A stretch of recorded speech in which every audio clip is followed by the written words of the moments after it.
So our final rhetorical appeal that we'll talk about is Kairos. Now, this doesn't always make the list. A lot of times you'll see logos, pathos, ethos alone, but Kairos, I think, is a really interesting appeal that is helpful to think about. And this has to do with thinking about the right time, the right place to make an argument. And so it's the rhetorical situation, the when and the where. So if you go back to the scenarios we talked about in our very first presentation, if you were going to ask someone out, you'd have to think about when and where. For instance, would you ask if this person is in front of his or her friends, or would you wait until that person is alone? If you knew that person was in a good mood and was happy, would you be more likely to approach them? But if they seemed sad or stressed out or down, would you wait? And so those are the kinds of things that you might consider, is the when and the where. Would it be appropriate to ask them out?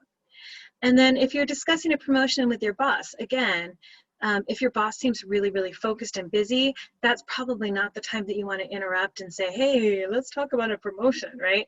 But if you just did really well on a project and your boss is saying, hey, great job, you did awesome, then you might go, thank you so much, Boston. I love that confidence. I'm really interested in a promotion. And I was wondering, do you have any any pointers for me? Do you have any hints for me? You could talk to your boss at that time. If you mess something up or if you're late to work, that's probably not the time that you want to ask your boss about a promotion.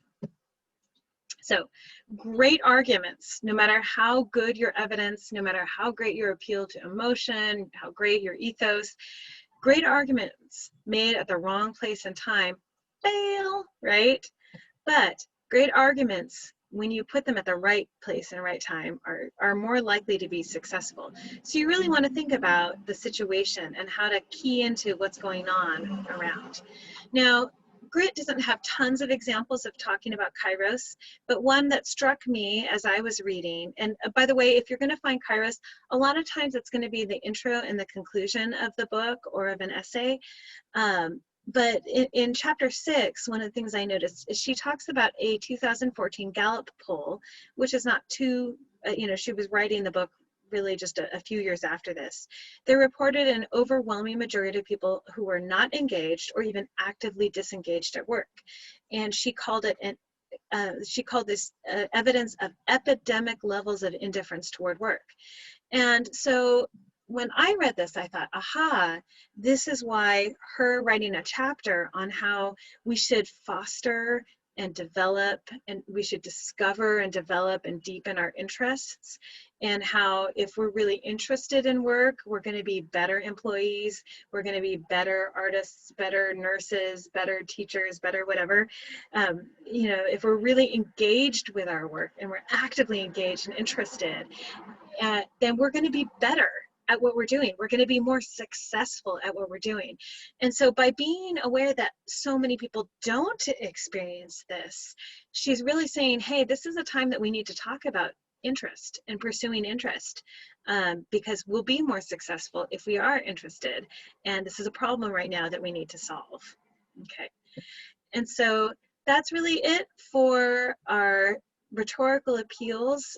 What really comes after this is two things. One is learning to identify rhetorical appeals when you see them, learning to see, oh, the author is trying to persuade me with emotion. The author is trying to show me how trustworthy he or she is. The author is trying to show me how much authority he or she has in the subject.